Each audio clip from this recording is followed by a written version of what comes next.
À propos de vacances, celle du chef de l'État s'achève à Brégançon. Hier, Emmanuel Macron a prononcé un discours devant des élus locaux et les anciens combattants à l'occasion des 75 ans de la libération de Bormes-les-Mimosas, la commune où est installé le fort de Brégançon. Et demain, le président de la République recevra dans ce fort sécurisé et isolé son homologue russe, Vladimir Poutine.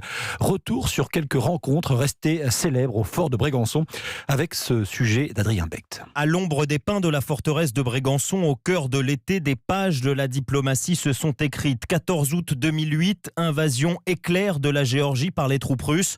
Nicolas Sarkozy reçoit la secrétaire d'État américaine Condoleezza Rice. Tous deux s'expriment au pied du fort, au micro de Brigitte Reynaldi. Il faut arrêter le choc de la guerre et ça demande un peu de temps, mais ça progresse.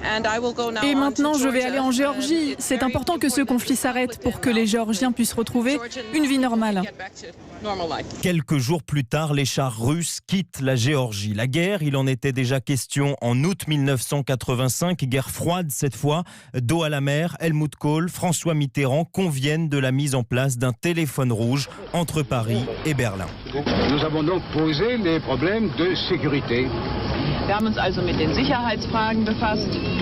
Puisque la sécurité de l'un intéresse la sécurité de l'autre. Le fort, théâtre diplomatique aussi d'un déjeuner Chirac-Bouteflika, août 2004. Une page est bien tournée maintenant, déclare le président algérien à la sortie. Depuis son élection, Emmanuel Macron reçoit plus que ses prédécesseurs.